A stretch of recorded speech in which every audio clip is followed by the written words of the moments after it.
According to Marilyn Grossman, professor of taxation and editor-in-chief of the Tax Law Review, in an NPR interview stated, "The United States is a very sophisticated, complex economy, and that requires a very sophisticated tax system.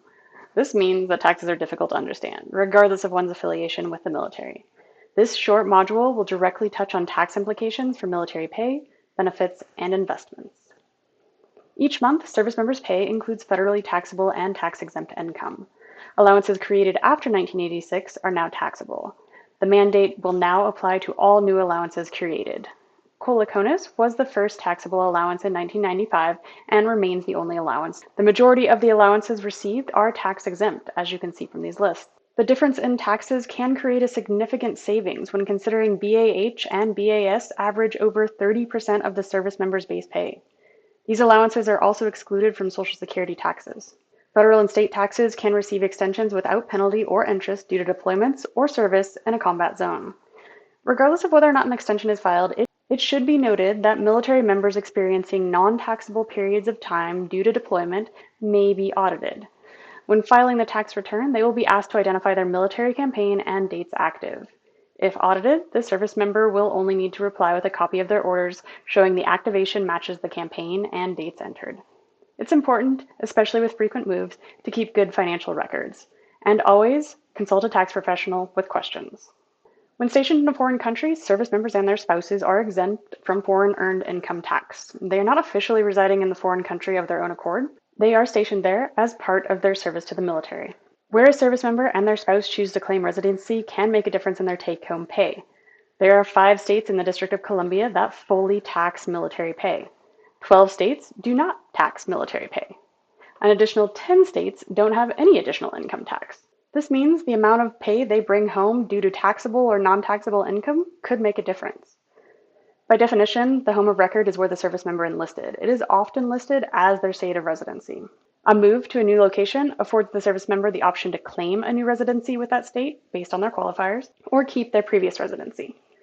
The civilian spouse has similar options. They can choose to keep their original state of residency, choose the new state in which they reside with their service member, or choose the service member's home of record as their residency.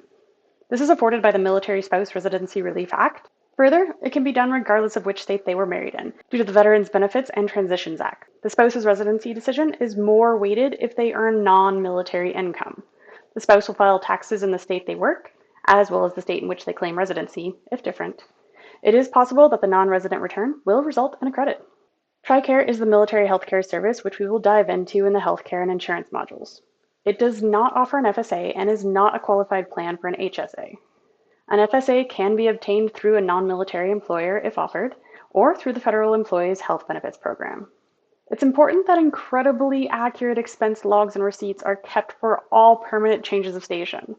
The majority of expenses will be reimbursed with proper documentation and completed forms. All additional expenses incurred are subject to deduction based on the IRS qualifiers. This is not a frequent occurrence, but it does happen. There are special tax exclusions for service members in designated combat zones for their thrift savings plan, the portion of their retirement, which you can review more in the retirement module. As taxes are eliminated for service members in the combat zones, any contribution they make will be tax-free, which is unique for the traditional option. While the contributions will not be taxed when they are taken out, the earnings on them will be. We won't spend much time on the withdrawal exceptions to the 10% early withdrawal tax penalty because third decade participants are not likely to need funds for these events, but it's always a possibility.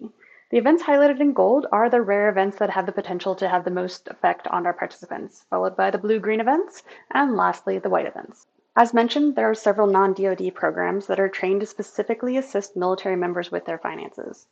In this section, we have included those who are tailored to assist military members with their taxes. And that concludes the tax module.